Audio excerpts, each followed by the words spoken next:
Hello guys, good afternoon po. Ito pong yung Tita Mariso. Nice to meet you again. So it's 25 po tayo ngayon ng Saturday po.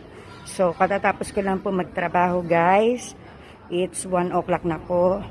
So alam niyo naman is 7 o'clock nag-i-start na akong mag-work. So ngayon naglalakad po ko guys.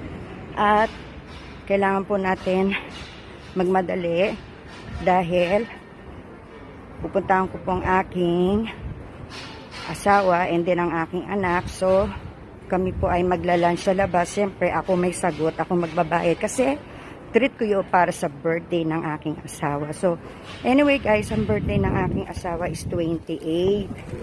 Pero, dahil nga siyempre, nagtatrabaho din tayo sa gabi. Nagtatrabaho din siya sa araw. So, hindi ko kami magkatagpo ng oras. So, ngayon, Saturday, itong 25 po, ay lagi po siyang rest day sa trabaho. So, ngayon ko na lang po gaganapin guys.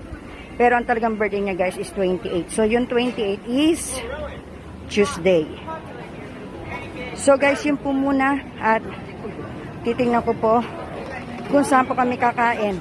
At kung ano pong gusto nilang kainin po. Kung anong gusto nilang kainin. At syempre, treat ko yun sa dalawa kong mag-ama. So, yun muna guys ha. Naglalakad muna ako. Bye-bye. Ganda-ganda.